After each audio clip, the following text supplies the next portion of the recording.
ખેડા જિલ્લામાં ડાકોરમાં કરોડપતિ 75 વર્ષના વૃદ્ધની હત્યાનો મામલો સામે આવ્યો છે। પોતાની પ્રેમિકા એવી પુત્રવધૂની પોલીસે અટકાયત કરી છે। આરોપી મહિલાના સસરા જગદીશ ચંદ્ર શર્માની હત્યાનું કાવતરું આરોપી પ્રેમિકા પુત્રવધુ મહિલા દ્વારા રચાયું। આ આધેડ વેપારી કરોડો રૂપિયાનો આસામી હતો, સાથે રાજસ્થાનમાં પણ જમીન જાગીર હતી। તારીખ 2/9/2023ના સમયે આશરે લગભગ 10:45થી 11 કલાકના અરસામાં પોતાના ઘરમાં તકનો લાભ લઈ સસરાની આંખોમાં મરચાનો ભૂકો નાખી ત્યારબાદ હથોડીના ઘા માથા તેમજ મોઢાના ભાગે કરી સસરાનું ઢીમ ઢાળી દીધું। પોલીસ તપાસમાં તે ભાંગી પડી હતી। પોતાના સસરાને પોતે માર્યો છે તેવી કબૂલાત પણ તેણે કરી હતી। આ ઉપરાંત તેણે કહ્યું કે મારા સસરા સાથે આડા સંબંધો હતા, સાથે સાથે સમયાંતરે રૂપિયા પણ આપતા હોવાની સ્વીકૃતિ કરી। બેંક એકાઉન્ટમાં પણ રૂપિયા જમા કર્યા હતા અને પોતાના સસરાને મોતને ઘાટ ઉતારી દીધા હતા અને પછી રોકડ રકમ પોતે લઈ લીધી હતી।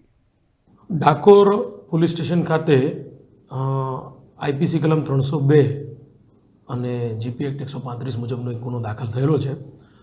6 તારીખના રોજ આ જાહેરાત વિજય જગદીશચંદ્ર શર્મા નામના યુવકે આપેલી છે। હકીકતમાં જે બનાવ છે એ બનાવ એ 2 તારીખના રોજ બનેલો હતો।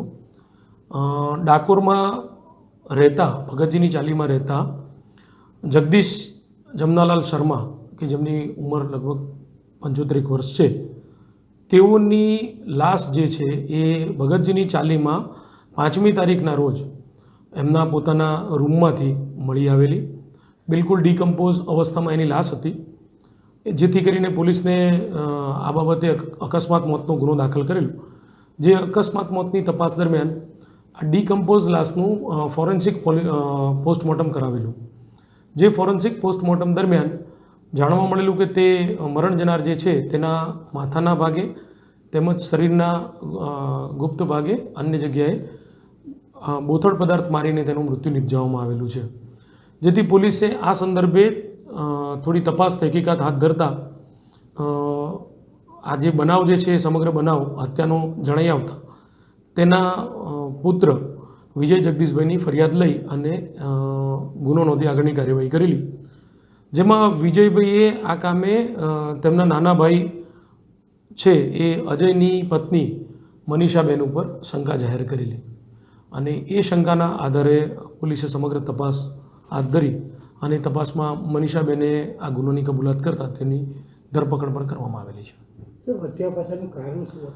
હત્યા પાછળનું કારણ એવું છે કે આ જે મરણ જનાર જગદીશભાઈ શર્મા છે તેઓ તેમની નાના દીકરાની પત્ની સાથે આડા વ્યવહાર રાખતા હતા અને સાથોસાથ આ આડા વ્યવહારના પરિણામે તે મનીષાબેનને આર્થિક મદદ પણ કરતા હતા। હવે આ આર્થિક મદદ બાદ આ જે મનીષાબેન છે એ અન્ય ઈશમ જેની સાથે ફેસબુકથી સંકળાયેલા હતા તેની સાથે સંપર્કમાં આવેલા અને આ જે ઈસમે છે એમણે તેમને વિદેશ જવાની લાલચ અને પ્રલોભન આપેલા।